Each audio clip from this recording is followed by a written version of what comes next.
নমস্কার বন্ধুরা, আপনারা কেমন আছে? ভালো আছে তো। আমি দেবরানী রান্নাঘরে চলে এসেছি। শীতকাল মনে হলে যেন একটু পিঠে পিঠে খাই, তো আজকে পিঠার রেসিপি নিয়ে চলে আসছি।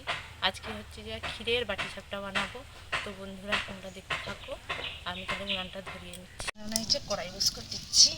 তো আজকে ক্ষীরের বাটি সাপটা বানাতে কি লাগে উপকরণ: গুড় নিয়েছি, চিনি এখানে আছে, গুঁড়ো দুধ আছে, গাই দুধ আছে, এখানে তেল আছে, লবণ আছে, কিশমিশ বাদাম চেরি আছে, এখানে আছে নারকেল কুড়ো, এখানে আছে আদা এলাচ বাটা, এখানে দুটো এলাচ, আর এখানে আছে চাল বাটা।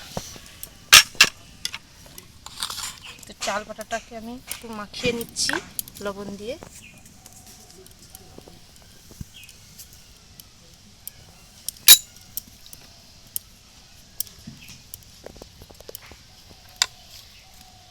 জল দিয়ে দিচ্ছি পরিমাণ মতন। জল দিয়ে একটু মেখে নিতে হবে।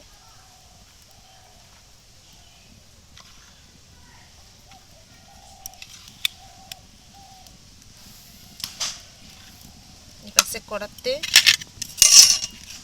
আমি এই যে নারকেল পুরোগুলো দিয়ে দিচ্ছি।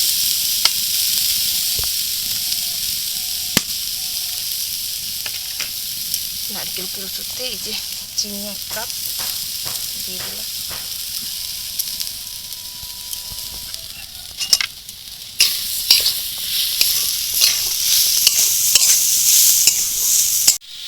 চিনি আর নারকেলটা ভালো করে নাড়া হয়ে গেছে। এবার এখানে দিয়ে দেবো 2 চামচের মতন গুঁড়ো দুধ।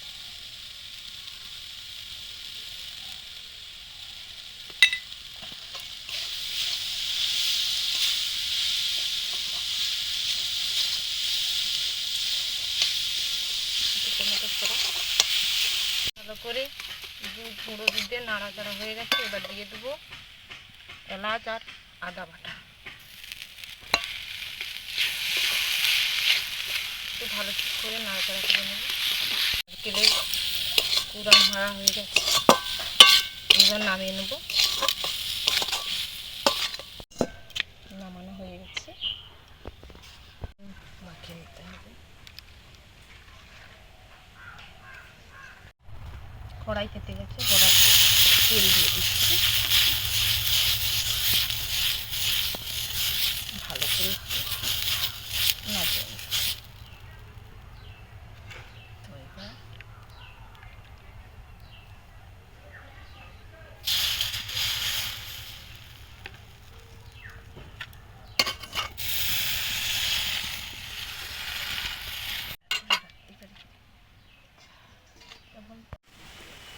নেড়ে নাড়িয়ে দেবো।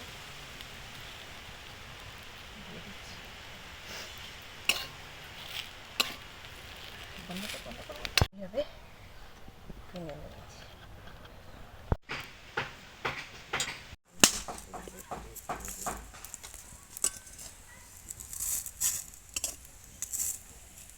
সবগুলো নাকি করা হয়ে গেছে। একটু ক্ষীর বানিয়ে নেবো।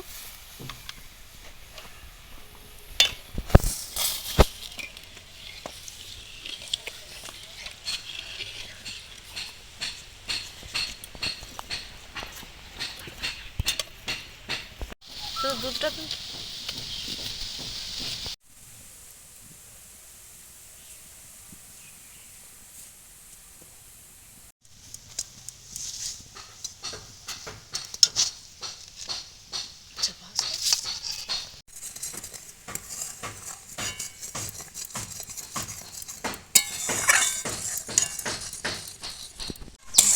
দুধটা খিরখির হয়ে গেছে। এবার দিয়ে দেবো গুড়, দিয়ে দিচ্ছি।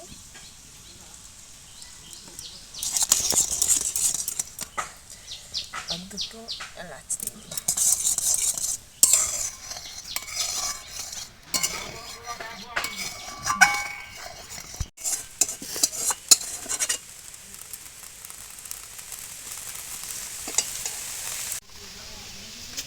এই যে কিশমিশ দিয়ে দিলাম, কাজু দিয়ে দিলাম, চেরি দিয়ে দিলাম।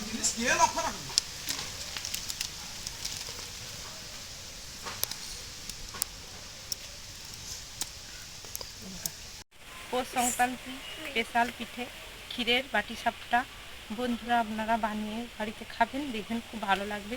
আর আমার এই পিঠাটা ভালো লাগলে লাইক ও সাবস্ক্রাইব করে দেবেন। বন্ধুরা তোমরা সবাই ভালো থাকবে, সুস্থ থাকবে। নমস্কার।